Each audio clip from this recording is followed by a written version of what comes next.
friends, welcome to the Tech Design channel. So friends, today I will talk about ASUS TUF Gaming GT502 dual chamber case. So friend, ASUS has introduced the TUF Gaming GT502, a dual chamber case for building the ideal tough looking battle station, and friend, it features vertically positioned layout with the larger left chamber housing the motherboard tray and right one with PSU and drive base, and friend, the left side and front panel feature tempered glass surface, while the partition and top feature vents that let out mount radiators, and friend, the case measures 285 mm into 450 mm into 446 mm and it is made of steel, and friend, the front panel connectivity includes two USB 3.0 into type A, two USB 3.2 type C and headset jack, and friend, the main chamber has room for graphics card for up to 40 cm in length and CPU coolers up to 16.3 cm in height, and friend, there are 8 conventional and 3 vertical expansion slots, and friend, the ventilation option include either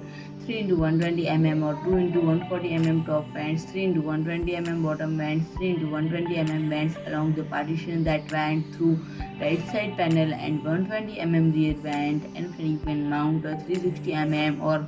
280 mm radiator along the top and 360 mm radiator along the bottom and side panels, and friend, there are 4 3.5 or 2.5 inch drive mounts along the partition, but friend, company didn't reveal the pricing yet. So friend, if you like my video, please do like, share and comment, and don't forget to subscribe my channel and press the bell icon.